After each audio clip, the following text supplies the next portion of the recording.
अस्सलाम वालेकुम। मेरा नाम डॉक्टर अदनान है और मेरा ताल्लुक़ नेस्टर हॉस्पिटल मुल्तान से। आज की वीडियो में हम मलेरिया के ऊपर डिस्कशन कर लेते हैं। सबसे पहले वजूहात तो वही पैरासाइट है जो मलेरिया अपना मच्छर के ज़रिए हमारे ब्लड में आता है। अब उसकी टाइप्स फिर होती हैं क्योंकि अलामात उसी टाइप्स के हिसाब से होती हैं। हमारे एशिया में पाकिस्तान, इंडिया, बांग्लादेश वगैरह में क्या है कि पी फाल्सीपैरम और पी वाइवेक्स ये 2 जरासीमें हैं जो ज़्यादा मसला करते हैं। जो ज़्यादातर 60 से 70% जो मरीज़ होते हैं मलेरिया के उनमें क्या होता है पी वाइवेक्स होता है।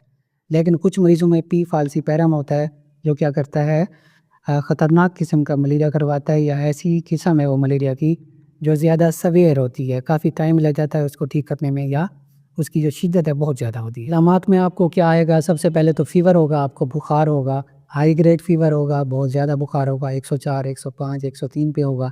साथ में सर में दर्द और सर्दी का लगना स्पेसिफिक नहीं है लेकिन अक्सर पेशेंट्स में देखा जाता है। उल्टी होती है, चक्कर वगैरह आते हैं, जिसमें थकावट बहुत ज़्यादा होती है, बॉडी एक्स जिसमें दर्द भी थोड़ा बहुत देखा जाता है। इसमें कुछ वार्निंग साइंस होती हैं जिनमें क्या होता है सांस का फूलना है, एक्यूट रेस्पिरेटरी डिस्ट्रेस सिंड्रोम है, आपका पेशाब काले कलर का हो गया, कोका कोला कलर का हो गया या आपको कन्फ्यूजन है यानी कि आपके दिमाग सुन्न हो गया, आपका कुछ काम नहीं कर रहा, इस तरह की कैफियत है या कहीं से खून वगैरह है, तो ये वार्निंग साइंस होती हैं, उसमें आपने इमरजेंसी डॉक्टर से रब्ता करना होता है। अगर आपको मलेरिया में बार-बार उल्टी आ रही है या आपकी रंगत पीली हो गई है, आँखें पीली हो गई हैं, पेशाब ब्लैक कलर का है, तो फिर ये ख़तरनाक अलामात होती हैं, इसमें आपने इमरजेंसी रब्ता करना होता है। होता क्या है बेसिकली इसका जो जरासीम है वो जो खून के खुले आरबीसीज़ होते हैं उनके अंदर होता है। जब भी आपको स्पाइक आए इट मीन्स कि उस वक़्त उसने उन आरबीसीज़ को, उन खून के टुकड़ों को तोड़ दिया। वो तोड़ता है, उससे जरासीम निकलते हैं, टॉक्सिन निकलते हैं, जो बुखार पैदा करते हैं और अलामतें आती हैं।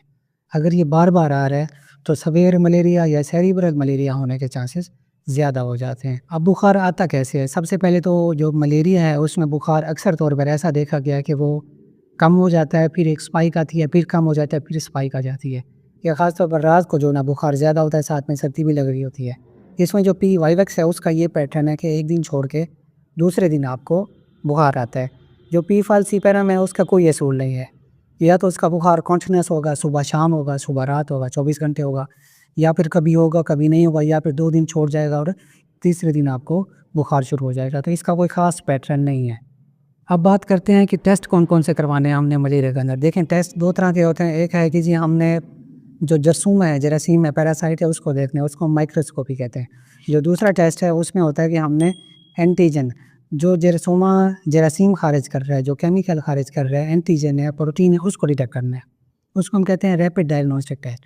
जो माइक्रोस्कोपी होती है उसमें क्या होता है कि हमने सैंपल लिया पेशेंट का, एक होता है थिक स्मीयर और दूसरा होता है हमारे पास थिन स्मीयर। जो थिक स्मीयर है वो क्या करता है, वो पैरासाइट को आइडेंटिफाई करता है कि इस पेशेंट को वाकई में मलेरिया है या नहीं है। जो थिन स्मीयर है वो क्या करता है, बेसिकली जरासीम की types P falciparum, P vivax, P ovale, P malaria, ये डिपेंड करता है कि वो कौन सी उसमें किस्म है ताकि उसी हिसाब से फिर दवाई दी जाए। अब इनको हम फिर जिम्सा स्टेन से स्टेन करते हैं, उसके ऊपर रगड़ते हैं, तो फिर क्या होता है हम ऑब्ज़र्व करते हैं माइक्रोस्कोपी के अंदर तो हमें आरबीसीज़ के अंदर क्या रिंग फॉर्म मिलती हैं, शीज़ोइड्स मिलते हैं, हाइप्नोज़ोइड्स मिलते हैं या गेमेटोसाइट्स वगैरह मिलते हैं, तो हमें कन्फर्म हो जाता है कि ये कौन सा पैरासाइट है। दूसरी टाइप है रैपिड डायग्नोस्टिक टेस्ट। उसमें क्या होता है कि एक किट होती है, ब्लड वैसे भी निकाला जा सकता है एक प्रिक करके भी, जिस तरह हम प्रेगनेंसी टेस्ट करते हैं उसी तरह, या वेन से सैंपल लेके हम उसके ऊपर वो ब्लड डालते हैं। अगर एक लाइन आती है तो नेगेटिव है, 2 हैं तो वो पॉजिटिव है। 5-10 मिनट में टेस्ट हमारा सामने आ जाता है, लेकिन जो माइक्रोस्कोपी है उस पे 1-1.5 घंटा लग जाता है। तो ये दोनों टेस्ट किए जा सकते हैं, लेकिन जो गोल्ड स्टैंडर्ड है, सबसे इम्पोर्टेंट है, वो है malarial parasite microscopy thick plus thin smear दोनों। पेरिफेरल ब्लड स्मीयर के साथ हम इसको टेस्ट करवाते हैं, तो फिर इसमें हमें अंदाज़ा होता है कि कौन सा पैरासाइट है, कितना है या नहीं है, ताकि हमें इलाज करने में आसानी हो। जो हमारे पास रैपिड डायग्नोस्टिक टेस्ट है उसमें क्या होता है कि HRP2 को डिटेक्ट करता है, पी फाल्सीपैरम ये मॉलिक्यूल रिलीज़ कर रहा होता है, या फिर पी वाइवेक्स या बाकी किस्में हैं तो वो रिलीज़ करती हैं PLDH या एल्डोलेज, ये एंटीजन है या प्रोटीन है, इसको रिलीज़ करता है, वो फिर डिटेक्ट करते हैं हम रैपिड डायग्नोस्टिक टेस्ट में, किट वाले टेस्ट में। उसके बाद कुछ और टेस्ट भी हैं जिसमें PCR है, फिर मॉलिक्यूलर टेस्टिंग है, लेकिन वो यहाँ पे नहीं किए जाते, वो एडवांस्ड है। यही टेस्ट हैं जो बेसिकली सस्ते भी हैं, ईज़िली अवेलेबल भी हैं और फ़ौरन हमें रिज़ल्ट भी मिल जाता है। अब इलाज की बात करें तो काफ़ी सारे रेजीम्स मौजूद हैं, कुछ आउटडेटेड हैं, मैं सबको बता देता हूँ। पहला क्लोरोक्वीन है जो काफ़ी अरसे से पुराना है, 10 mg के हिसाब से दिया जाता है, 3 दिन के लिए दिया जाता है। उसके बाद कुछ प्रिवेंशन के लिए है कि जी अगर हमने ट्रीटमेंट कर लिया तो हमने प्रिवेंट करना है। 14 दिन के लिए हम मेडिसिन देते हैं। प्राइमाक्विन उसकी ख़ास डोज़ होती है, एक्टिव इन्फेक्शन में और होती है और प्रिवेंटिव में और होती है, वज़न के हिसाब से होती है। उसके बाद ACT बेस्ड रिजीम है जिसमें आर्टिमेडलुमा है, फेंट्रिन बेस्ड टैबलेट्स होती हैं। ये सस्पेंशंस होते हैं बच्चों के लिए 20, 120, 40, 240 या 80, 480 के हिसाब से, वज़न के हिसाब से वो हम फिर मेडिसिन देते हैं। वो VD में होती है और 3 दिन के लिए दी जाती है मुकम्मल इरेडिकेशन करने के लिए, ताकि जो हमारा पैरासाइट है वो पूरी तरह ख़त्म हो सके। लेकिन कुछ केसेस में फिर भी पैरासाइट बच जाता है, जो कोएक्स से होके आए होते हैं मरीज़ या जिनकी सही से डायग्नोसिस नहीं होती है, जो लोग टेस्ट नहीं करवाते, डॉक्टर सही से मेडिसिन नहीं लिखता, तो फिर थोड़े से प्रॉब्लम आ जाते हैं और मलेरिया लंबा चलता है। अगर सेवियर इन्फेक्शन है तो उसमें क्या होता है, हम IVRT यूनिट लगाते हैं 2.4 mg पर kg के हिसाब से। उसमें 0, 12, 24 के हिसाब से मैं लगाता हूँ। फिर उसके बाद 3-4 दिन के लिए ये थेरापी 24 आवर्स के हिसाब से चलती है। फिर ओरल पे शिफ्ट करते हैं, ओरल पे शिफ्ट करके फिर हम प्रिवेंटिव मेडिसिन देते हैं। तो ऐसा मरीज़ जो यहाँ से मलेरिया का इलाज करवा कर जाता है उसको फिर मलेरिया नहीं होता, क्योंकि हम गाइडलाइंस को फॉलो करते हैं और तरीके से इलाज करते हैं।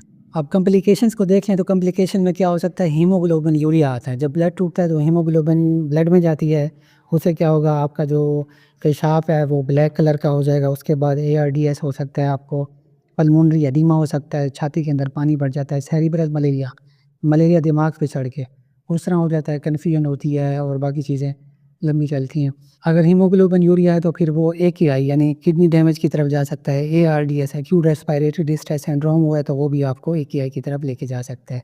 अब जी ये कब तक रहेगा, कब तक इसका इलाज होगा? जी अगर आपने सही से टेस्ट सही से इलाज करवाया तो 14 दिन के अंदर आप बिल्कुल ठीक हो जाते हैं। अगर आपने इलाज सही से नहीं करवाया, टेस्ट नहीं करवाया, डॉक्टर ने सही से दवाई नहीं दी, किसी अताई के पास नहीं है, तो फिर आपको ये महीना भी चल सकता है, 6 महीने भी चल सकता है, कोई इसका ड्यूरेशन नहीं है। क्योंकि इसके जो कुछ जरासीम है वो लिवर के अंदर रुक जाते हैं, सोए रहते हैं, डोरमेंट होते हैं, तो फिर जब भी उनको मौका मिलता है बाहर आ जाते हैं, हमारे खून को तोड़ते हैं और फिर हमें स्पाइक आती है मलेरिया की। हमें पता नहीं चलता कि इतनी अरसे से हमें क्या चल रहा है, क्यों बुखार बार बार आ रहा है। और अक्सर तौर पर इसको फिर पेशेंट कहते हैं कि जी हमारी हड्डियों में बुखार आ गया है या हमें कोई और मसला हो गया है, टाइफाइड हो गया, इस तरह के प्रॉब्लम होते हैं। तो जब आप रिकमेंडेड गाइडलाइन के मुताबिक ट्रीटमेंट करेंगे, हमारा ऐसा कोई पेशेंट नहीं है जिनको हमने ट्रीट किया और उसके बाद उसको दोबारा मलेरिया हुआ हो। उसको दोबारा मलेरिया होगा किसी और टाइप से होगा, जिसका हमने इलाज किया उसको नहीं होगा। तो ये थी वीडियो मलेरिया के हिसाब से। किसी और वीडियो में किसी और टॉपिक के साथ मुलाकात होगी। अल्लाह हाफ़िज़।